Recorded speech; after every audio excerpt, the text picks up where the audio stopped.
Esta mañana, me van a ver leyendo harto, pero es porque queremos aprovechar el tiempo.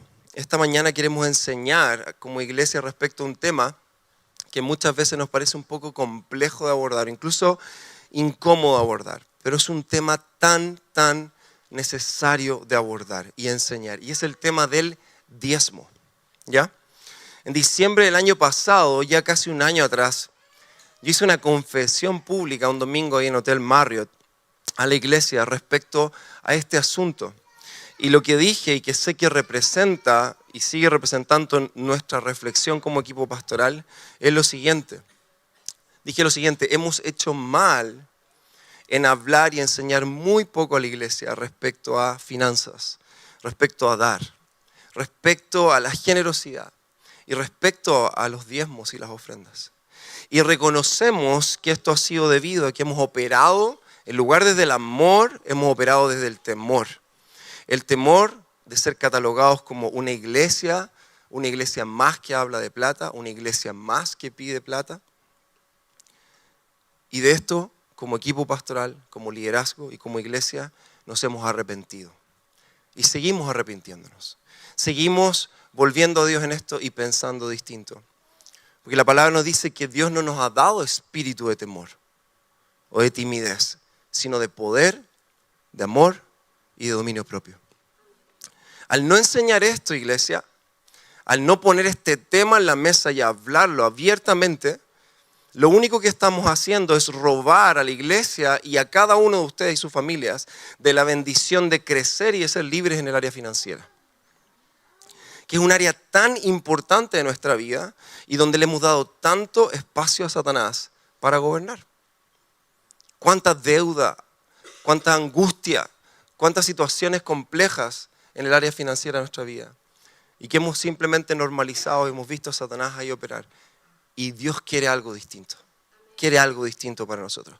Así que es tiempo, y hemos ido poco a poco hacia esta dirección, pero es un tiempo de caminar hacia una libertad integral en nuestra vida, donde nuestras finanzas no son un apéndice desconectado, escondido, aparte del gobierno de Dios en nuestra vida, sino más bien un área completamente redimida y gobernada por Él. Eso es lo que queremos. Un lugar donde lleguemos y digamos, ya no son mis finanzas, mis recursos, sino realmente son sus finanzas, sus recursos. Santiago 1:17 dice, todo lo que es bueno y perfecto es un regalo que desciende a nosotros de parte de Dios nuestro Padre, quien creó todas las luces de los cielos. Desde ya, y este es un pequeño aviso, pero para que te prepares, porque probablemente esto también abra cosas, abra preguntas, abra preguntas respecto a cómo manejar nuestras finanzas. Quiero decirte que el primer curso de varios cursos que vamos a hacer el próximo año, abiertos a la iglesia, porque va a ser un año de mucha formación,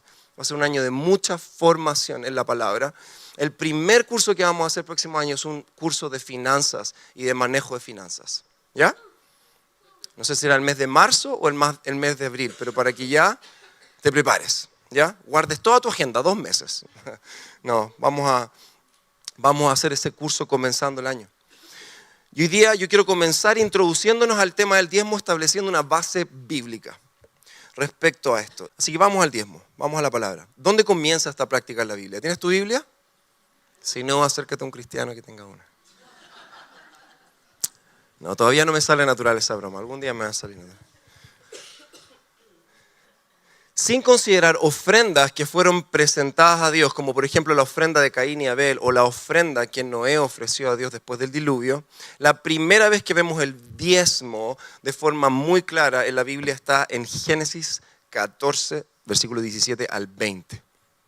Toma nota, Génesis 14, 17 al 20, dice, después de que Abraham regresó de su victoria sobre el rey Kedorlaomer, ay Dios mío, y todos sus aliados, el rey de Sodoma salió a encontrarse con él en el valle de Sabe, que es el valle del rey.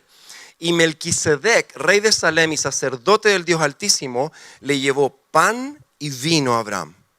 Melquisedec bendijo a Abraham con la siguiente bendición: bendito sea Abraham por Dios, por el Dios Altísimo, creador de los cielos y la tierra, y bendito sea Dios Altísimo que derrotó a tus enemigos por ti. Luego Abraham, en respuesta, dio a Melquisedec una 10ª parte de todos los bienes que había recuperado.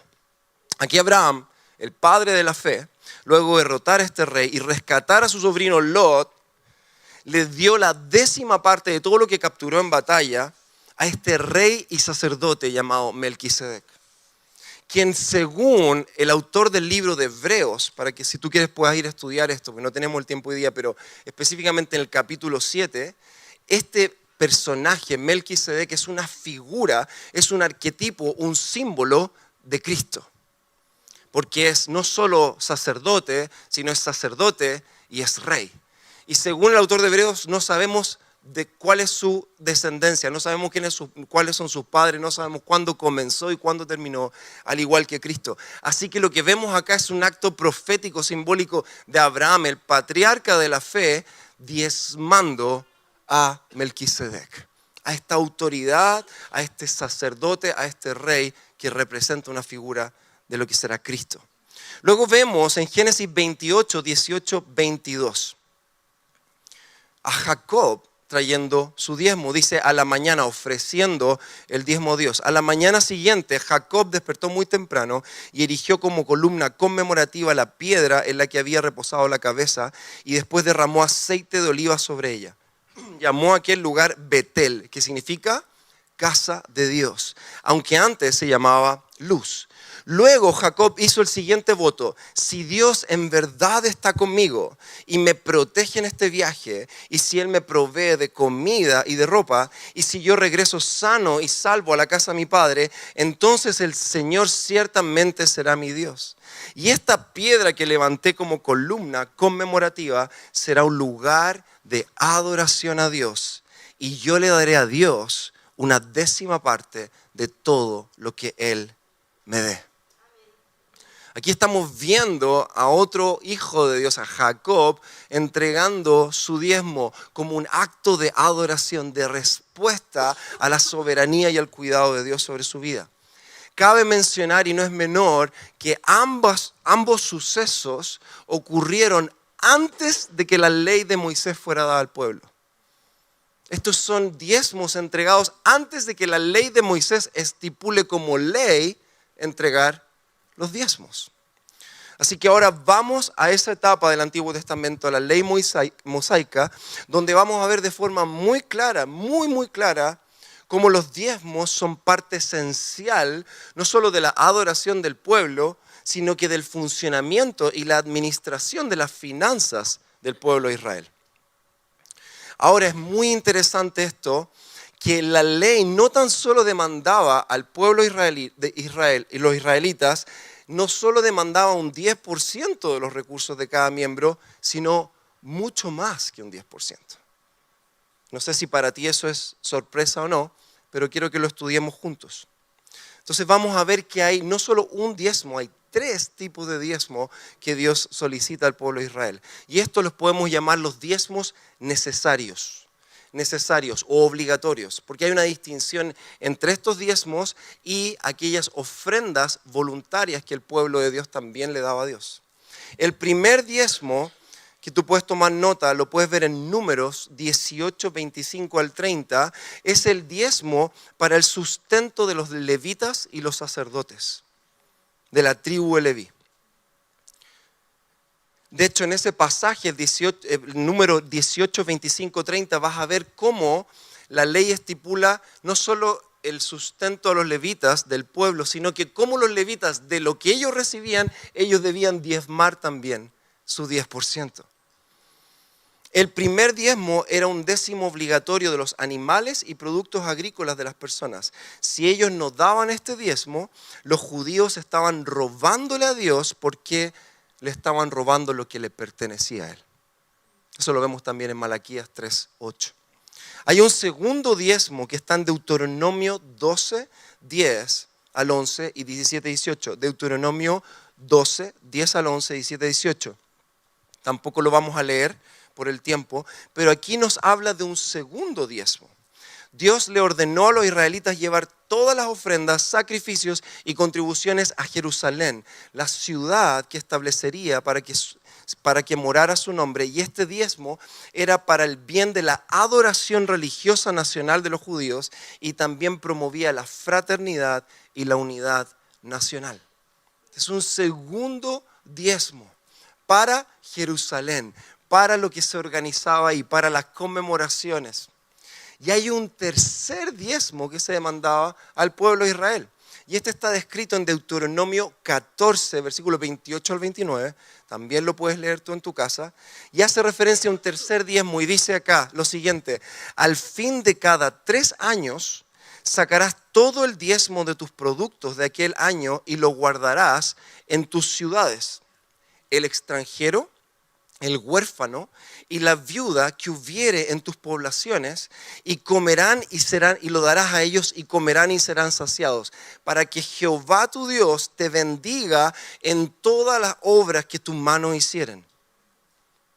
Hay un tercer diezmo que tenían que apartar no todos los años, sino que una vez cada 3 años.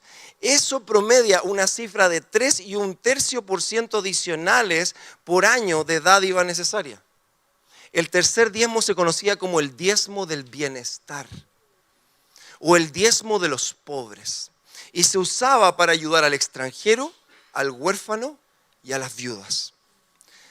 Si nosotros tomamos esto, todo esto suma un 23% de los recursos de cada israelita mensual. Simplemente en diezmos necesarios. Ahora, hay ofrendas que también eran obligatorias, que representaban un 13% de sus ingresos. Así que los israelitas daban de sus ingresos un 36% de sus ingresos obligatoriamente entre diezmos y ofrendas.